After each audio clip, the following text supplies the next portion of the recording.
Quand je priais, je voyais toujours la carte de l'Afrique. J'en rêvais. Et je me disais, d'accord, c'est super, mais je ne peux pas juste aller en Afrique. Où dois-je aller? Que dois-je faire? La première fois, je pensais que les Blancs étaient comme des démons.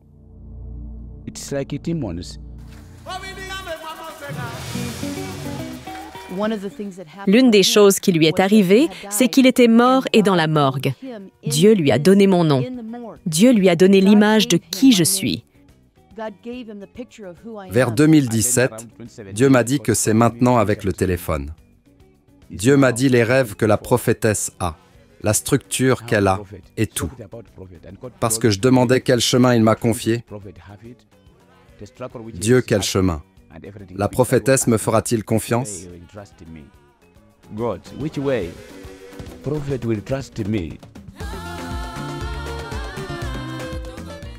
La prophétesse a tout vendu depuis l'Amérique pour venir au Kenya. Il ne reste rien en Amérique. Elle est venue seulement avec la Bible. C'était difficile. C'était un gros travail de tout vendre. Nous avons à peine eu de l'argent pour ça parce que Dieu a dit « fais-le rapidement ». Mon grand-père était sorcier. Mon père essayait aussi de devenir sorcier. Mes tantes, mes oncles, ma grand-mère étaient aussi sorciers.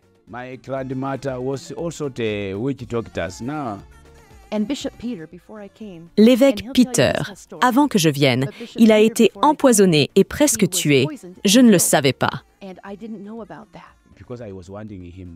Parce que je voulais qu'elle vienne. Je ne voulais pas lui faire peur, pour communiquer où je vais. Les gens tuent maintenant. Dans quelle direction va-t-elle au Kenya?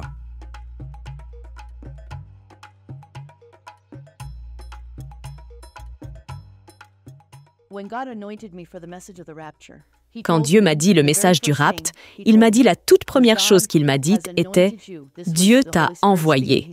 C'était le Saint-Esprit qui parlait. Il a dit « Dieu t'a missionné pour amener l'Église jusqu'à la fin de l'âge ». Dieu a posé ses mains sur moi et il a dit « Je veux que tu ailles dans le monde et je veux que tu leur donnes le message ». Et une autre fois, il a posé ses mains sur moi. Et l'huile de son corps est descendue le long de ses bras et est tombée sur le dessus de ma tête et sur tout mon corps. Puis, Dieu m'a envoyé. Il m'a dit d'aller me faire oindre par Benny Hinn pour le service. Et quand je suis partie de chez Benny Hinn, j'avais tellement de puissance. J'étais juste prêt à conquérir le monde. Dieu m'a dit de prendre ce message qu'il m'a donné. Cet homme a eu un très grave accident de moto et il ne pouvait pas marcher, il ne pouvait pas parler et il ne pouvait même pas entendre. Mais nous sommes allés chez lui et Dieu l'a touché. Regardez-le maintenant, il marche, il parle, il entend. Son nom est Emmanuel Bois. Mais Dieu a fait un miracle avec ce gars et je suis tellement fière de ce que Dieu a fait et je suis tellement heureuse qu'il soit en vie.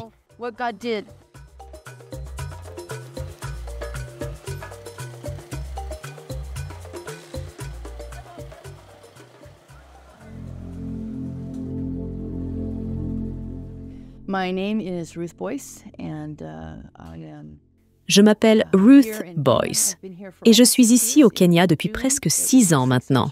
En juin, ça fera 6 ans. Je suis venue au Kenya parce que le Tout-Puissant Dieu est venu à moi et m'a demandé de faire un travail difficile pour lui. Quand j'ai accepté ce travail, Dieu m'a emmenée, ainsi que mon mari, à travers les États-Unis et il m'a formée pendant 18 mois sur du rapt et la seconde venue, la tribulation. Il m'a enseigné toutes ces choses. Il m'a dit d'écrire un livre et il m'a dit de diffuser l'information dans le monde. Alors je suis rentrée chez moi après 18 mois et j'ai demandé au Seigneur d'ouvrir les portes et de me montrer où je devais aller. Il m'a dit d'aller au Kenya. Ce n'était pas simple. C'était très difficile pour moi parce que j'ai laissé ma famille, mes petits-enfants et tous mes enfants, tout le monde là-bas, tout ce que j'avais. J'ai tout laissé derrière moi. Mais Dieu m'a montré où aller et avec qui me connecter. C'est pourquoi je suis ici aujourd'hui. C'est pour diffuser ce message. Je suis ici maintenant depuis presque 6 ans.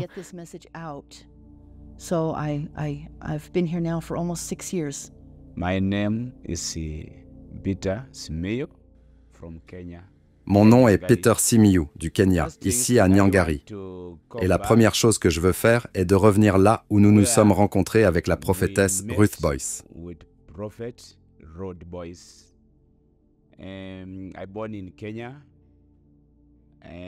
Je suis né au Kenya, je ne suis pas très instruit. Mais grâce à la grâce de Dieu, dans la première communication que la prophétesse a prononcée, je l'ai enregistrée. Ensuite, je vous dirai comment je parle très bien l'anglais.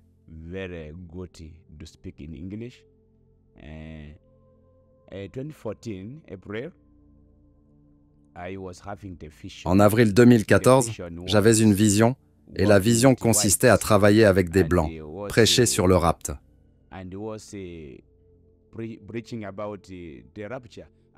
Parfois, vous pouvez voir le cheval courir. Parfois, vous pouvez voir 2 anges assis sur les chevaux. Avec ces choses, je n'étais pas trop mature dans l'esprit. Je ne comprenais pas bien. Mais j'ai refusé.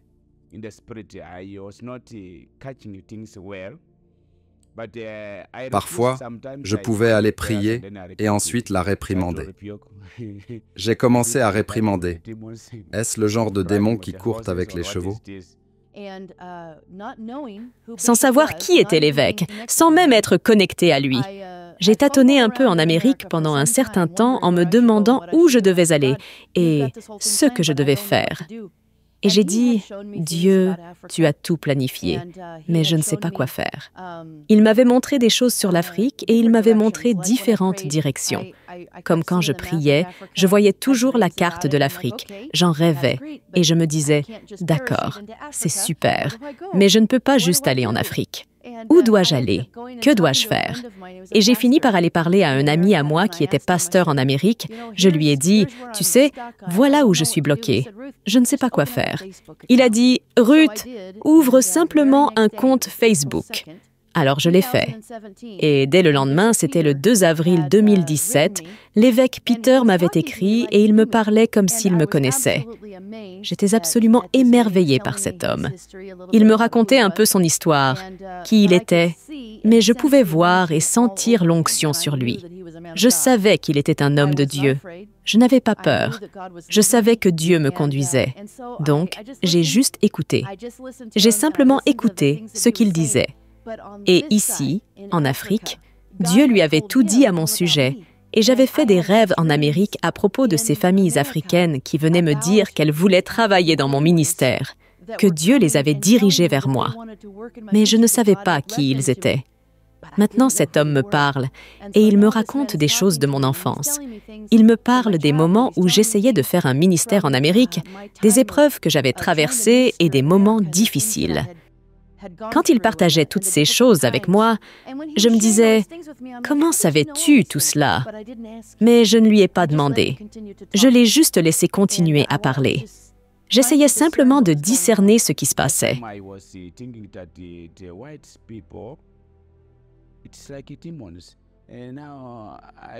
La première fois, je pensais que les Blancs étaient comme des démons.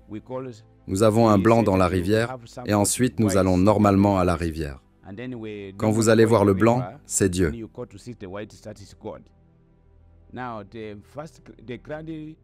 Les grands-pères nous enseignaient que le Blanc dans la rivière est un Dieu. Et les gens vont mettre leurs sacrifices dans la rivière.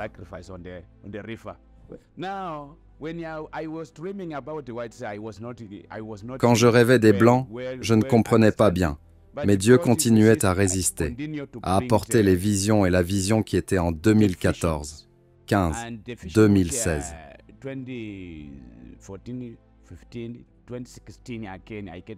Encore une fois, j'ai eu la vision de la prophétesse Ruth.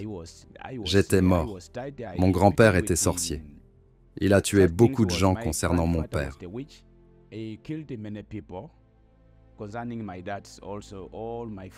Tous mes parents sont morts. Les petits-enfants, j'étais parmi ceux qui devaient être tués dans ce groupe de mon grand-père.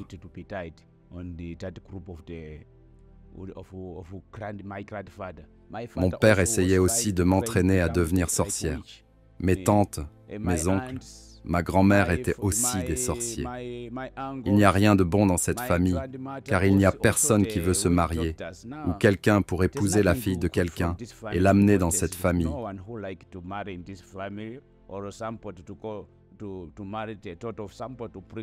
Beaucoup de gens se sont enfuis, et beaucoup de gens ne voulaient pas être là, parce qu'il n'y a pas d'éducation. Notre famille, une seule personne, a fini l'éducation après moi, apportant le salut dans la famille, une seule. Et c'est le dernier né. Tous sont des gens qui ne sont pas allés à l'école, des gens qui ne vont pas en classe parce que moi-même j'ai arrêté en 3e année.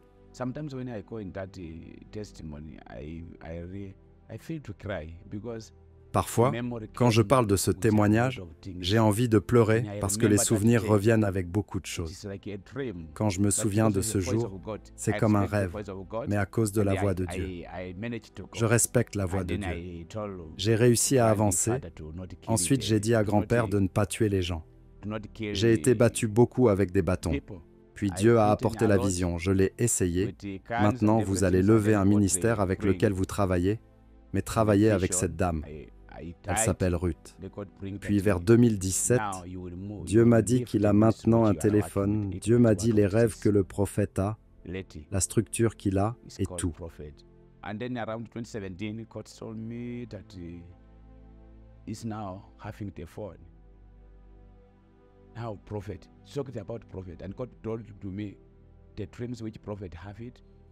Parce que je demandais quel chemin tu m'as confié, que tu me connectes avec le prophète, et ensuite il m'a dit que c'est ce qu'elle traverse. Elle traverse ceci. Son nom est cela, sa famille et l'Église, ce qu'elle fait dans l'Église, et comment elle lutte à l'intérieur de son Église, comment les gens la résistent et la rejettent. Puis les jours suivants, on m'a dit de continuer sur Facebook la trouver, et puis je l'ai trouvée. The next day, he said, Facebook, you will find him. And then I got there, and then I find him. I don't know. Is it the same day which he opened the Facebook, or the second day? I don't know. But because I looked at the friends, is very few of them, of friends. Je ne savais pas si c'était son premier jour à ouvrir Facebook ou le deuxième jour, je ne sais pas. Mais les amis, il y en avait très peu. J'étais autour du 20e sur la liste d'amis. Je pense que j'étais le numéro 1, mais je vais regarder à ce moment-là combien d'amis elle avait sur son profil. J'ai dit, je suis Peter du Kenya, et Dieu m'a envoyé vers vous pour travailler ensemble. Il m'a également révélé votre vocation de prophète. Bien que vous étiez en Amérique, vous n'aviez pas explicitement affirmé votre statut de prophète. Cependant, Dieu m'a clairement montré que vous étiez une prophétesse, et cela fait partie de votre destinée familiale, selon sa volonté. À partir de ce moment-là, nous avons fini par parler au téléphone une seule fois, car cela me coûtait $200 pour parler avec lui. C'était beaucoup d'argent et après avoir parlé avec lui, vous pouviez juste voir Dieu dans toute la situation. Je savais que Dieu voulait que je vienne ici. Je savais que cela avait été mis en place par Dieu pour faire cela. Depuis ce jour-là, je n'avais plus parlé avec lui au téléphone, sauf sur Messenger. Nous parlions tous les jours et il m'attendait. Je ne sais pas comment je peux raconter de son histoire, mais je vous dirai ceci. Qu'une des choses qui lui sont arrivées, c'est qu'il était mort et Dieu lui a donné dans la morgue. Dieu lui a donné mon nom et l'image de qui je suis. Il lui a montré à quoi je ressemblais et il lui a dit de me trouver sur Facebook. Et c'est ainsi qu'il m'a trouvé ce jour-là. Donc c'était seulement Dieu qui avait tout mis en place de cette façon. Quand j'ai vu Dieu agir de cette manière, j'ai juste laissé Dieu faire ce qu'il faisait. Et puis quand Dieu m'a dit de vendre tout ce que j'avais et de venir ici et de me joindre à lui, j'ai dit « D'accord, Dieu, quoi que tu veuilles que je fasse. » À ce moment-là, j'éprouvais une certaine appréhension, ne sachant pas comment interpréter ce nouveau rôle. J'ai donc décidé de faire intervenir mon pasteur pour m'accompagner, étant donné que je n'avais pas cette expérience.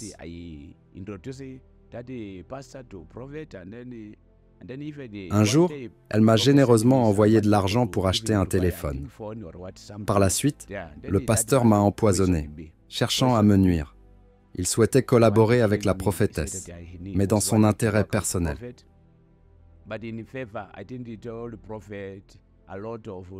Malgré cela, je n'ai pas mentionné cet empoisonnement de peur que cela ne vous dissuade de venir au Kenya. Je ne voulais pas l'effrayer en la laissant croire que les gens sont hostiles ici, pour ne pas qu'elle se demande ce qui l'attendait au Kenya. Pour une femme, elles ont vraiment besoin de sécurité. Elles ont besoin de savoir qu'il y a un travail et qu'il y a de l'argent et que le mari travaille et que tout va bien. Et c'est ainsi que j'étais avant. Mais Dieu lui-même a posé ses mains sur moi quand j'étais avec lui. Quelque chose m'est arrivé à ce moment-là, et mon attention est devenue ce qu'il voulait. C'était maintenant son centre d'intérêt. Donc, je ne me suis plus inquiétée car je savais que Dieu était au contrôle et tout ce que Dieu m'avait montré. Nous parlerons de ces choses dans cette vidéo. Tout ce que Dieu avait fait était juste incroyable. Je n'avais jamais vu la puissance de Dieu de cette manière que je ne m'inquiétais plus. Dieu est littéralement venu à moi et m'a dit « Tu dois vendre tout ce que tu as. » Et croyez-moi, à ce moment-là, j'étais mariée depuis plus de 30 ans et nous avions accumulé beaucoup de choses. J'avais des enfants, j'avais des petits-enfants et Dieu a dit « Débarrassez-vous de tout. » Et donc, je l'ai fait sans hésitation parce que Dieu a dit « Va. » Donc, j'ai tout abandonné. Tous nos véhicules, nos maisons de vacances, notre maison que nous avons dû vendre et tous nos meubles et tout ce que nous possédions. Mon mari avait une voiture et j'avais une voiture. Ma fille avait une voiture. Nous avons dû tout vendre. Donc c'était difficile. C'était un gros travail de tout vendre. Nous avons à peine eu de l'argent pour ça parce que Dieu a dit « Fais-le rapidement ». Et donc le jour où je suis arrivée ici, c'était très rapide. Dieu a dit « Maintenant, c'est le moment d'y aller ». Je n'avais pas d'argent même si j'avais tout vendu ce que j'avais dans ma maison. Je n'avais pas beaucoup d'argent. J'avais 15 000 $. C'est tout ce que j'avais. Ce n'était pas assez d'argent pour vivre ici et acheter un billet d'avion. Alors j'ai dit, « Seigneur, je te fais confiance.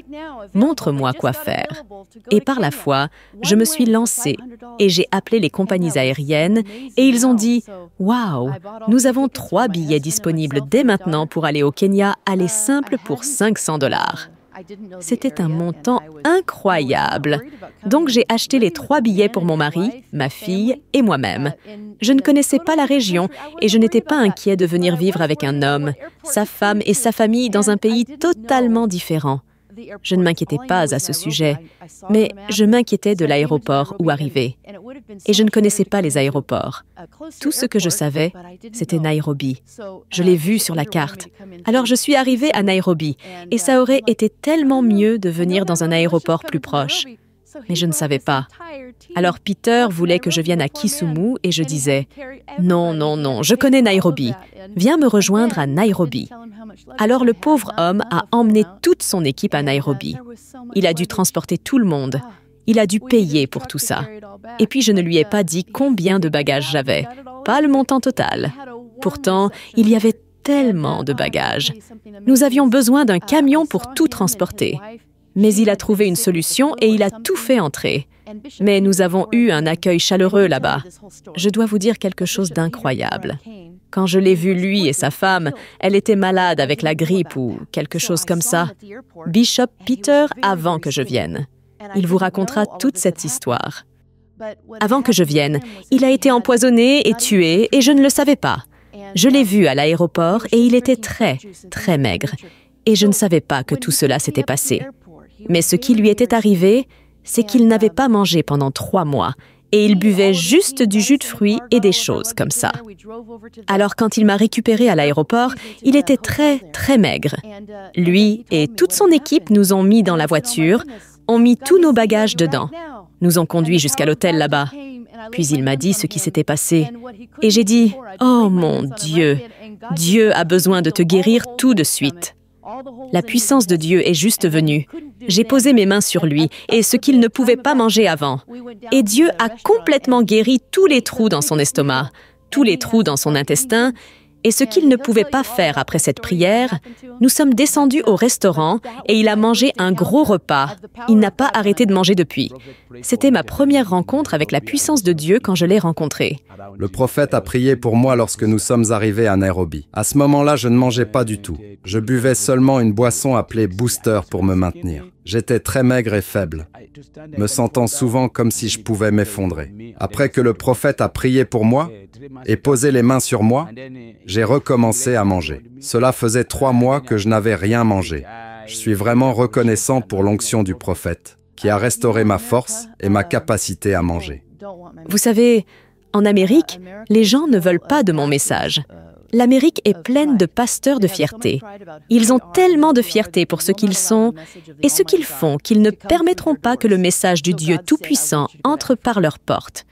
Alors Dieu a dit, « Je veux que tu ailles en Afrique parce que là-bas, il n'était pas reçu. » Et donc, quand je suis venu ici, j'ai été assez surpris de voir combien de personnes voulaient que je vienne dans leurs églises, et je prêchais le message. J'ai prêché le message dans de nombreuses églises ici, mais Peter me protégeait de beaucoup de choses qui se passaient.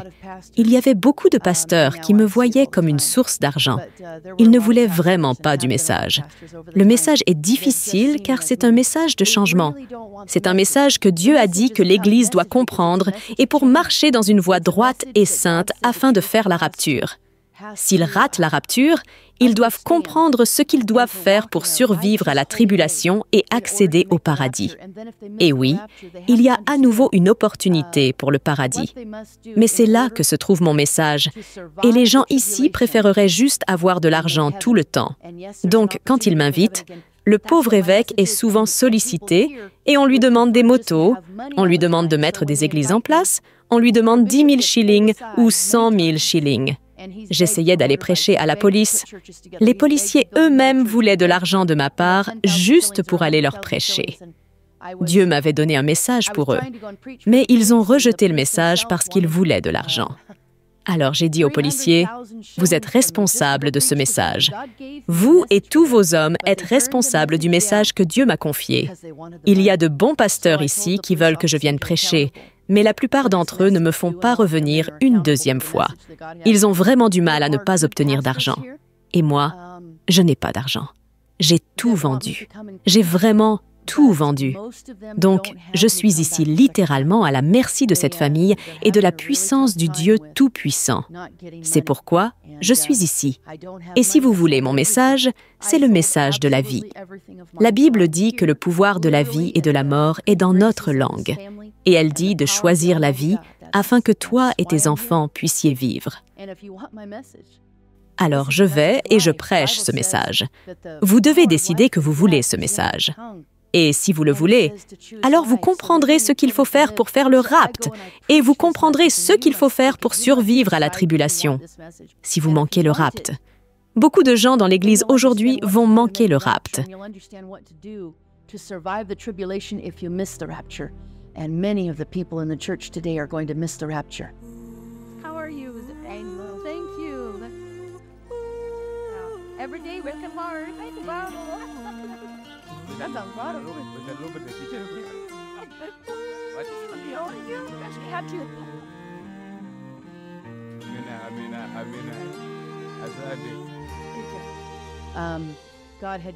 Dieu m'avait donné un ministère de guérison.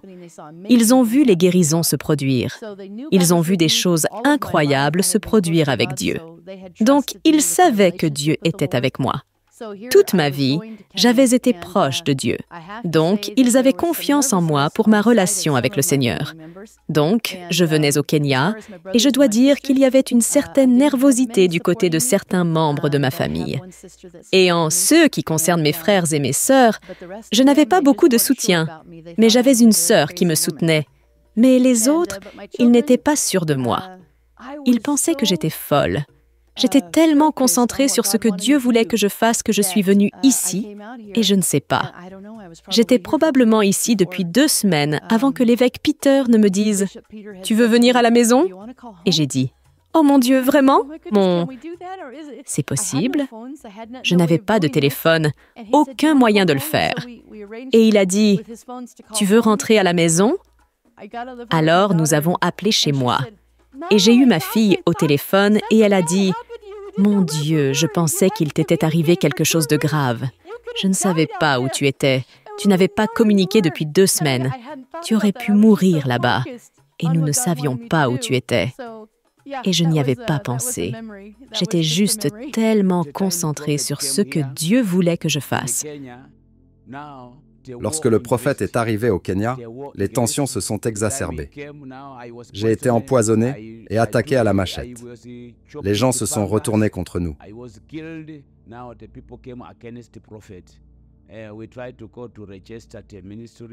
Nous avons tenté de faire enregistrer notre ministère, mais des membres de notre Église ou des ennemis ont intercédé, invoquant des lois qui l'interdisaient.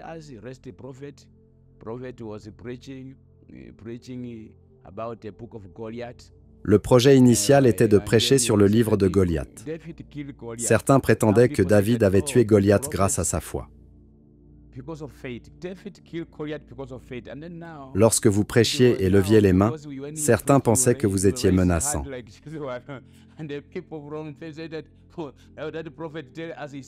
Nous avons même été arrêtés et amenés à la police à Bumula. Heureusement, nous avons été secourus grâce à nos relations gouvernementales. Mais j'ai été convoqué en justice. Ensuite, on m'a intimé de cesser de propager le message que nous portions.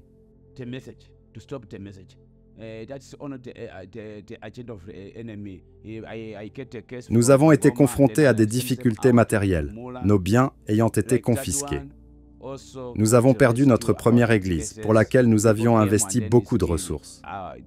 La prophétesse a sacrifié tout ce qu'elle avait aux États-Unis pour venir au Kenya. Mais toutes vos possessions ont été saisies une fois arrivés ici.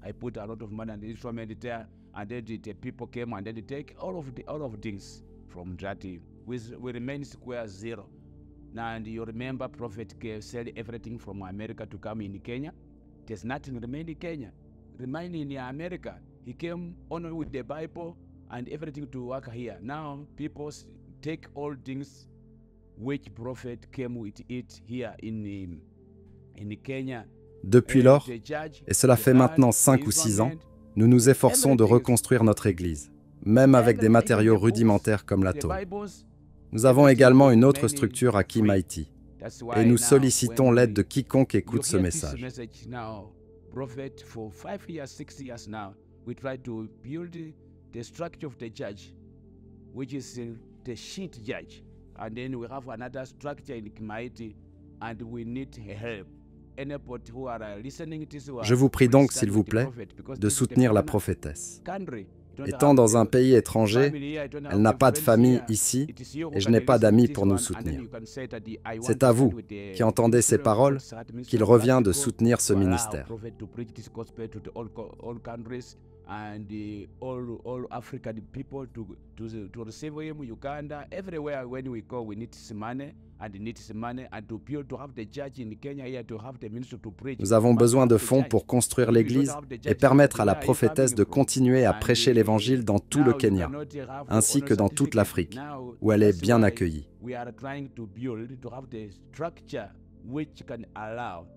Il est impératif d'avoir une église établie pour exercer notre ministère, car un simple certificat ne suffit pas. Nous vous prions donc d'aider à bâtir cette structure qui permettra à la prophétesse de prêcher. Lorsque nous annoncerons notre venue quelque part, nous voulons que les gens voient une église bien établie, témoignant de notre engagement et de notre mission.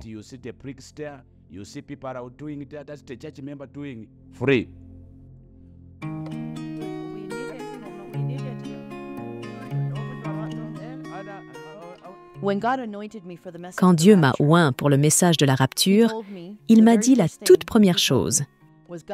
C'était le Saint-Esprit qui parlait. Il a dit « Dieu t'a oint pour conduire l'Église jusqu'à la fin des temps. » Maintenant, la fin des temps, c'est la fin du monde. C'est ce qu'il dit en grec.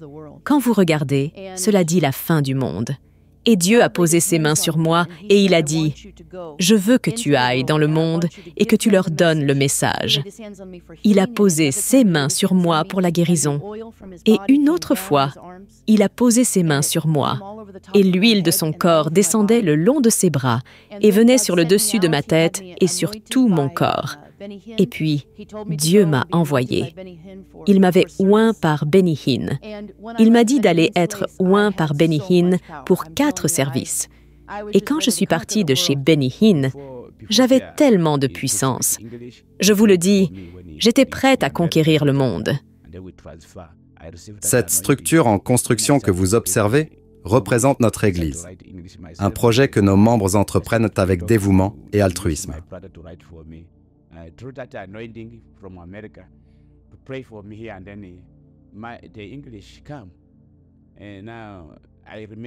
Leur engagement à ériger ces briques symbolise l'unité et la force de notre communauté, travaillant ensemble pour bâtir un lieu de culte qui servira de fondation solide à notre ministère.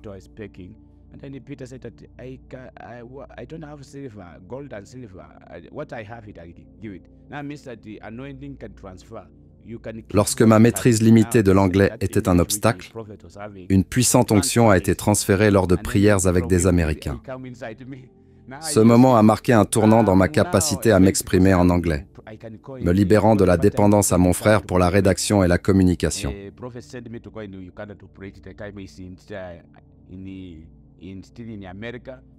Cette onction, venue d'Amérique, a été une bénédiction qui m'a permis de prêcher avec assurance, même dans des régions comme l'est de l'Ouganda, où l'anglais et le Teso sont les principales langues.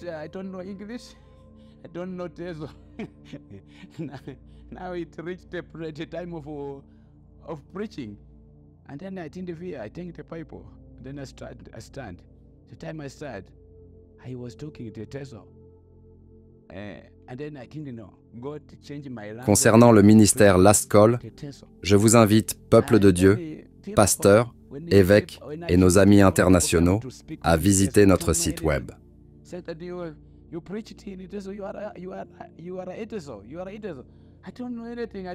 Rejoignez-nous et soutenez ce ministère. Votre générosité contribuera à propager la parole de Jésus-Christ. We get 5 churches which is opened at the time, and I was happy. God of anointing can work with you. Dieu m'a dit de prendre ce message qu'il m'a donné. Dieu m'a dit quand il m'a oint que l'Église est terminée. Il a dit que je dois revenir pour mon peuple. C'est ce qu'il m'a dit. Peuple de Dieu, les signes que le Seigneur m'a montrés indiquent que nous sommes à quelques mois seulement de son retour. Je vous demande sincèrement de prêter attention à mes paroles. Écoutez ce que je dis. Suivez-moi sur YouTube et regardez tous les programmes que j'ai là-bas. J'aborde en profondeur les sujets qui vous aideront à renforcer votre caractère et votre vie spirituelle. Je posterai de plus en plus de vidéos à cet effet. Mais je vous en prie, peuple de Dieu, tenez bon. Ne prenez pas cette marque, sinon vous tomberez et vous irez automatiquement en enfer. C'est ce que je voulais vous dire.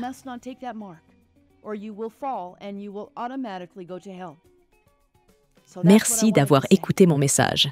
Je vous encourage vivement à consulter mes vidéos sur YouTube et à vous abonner à ma chaîne.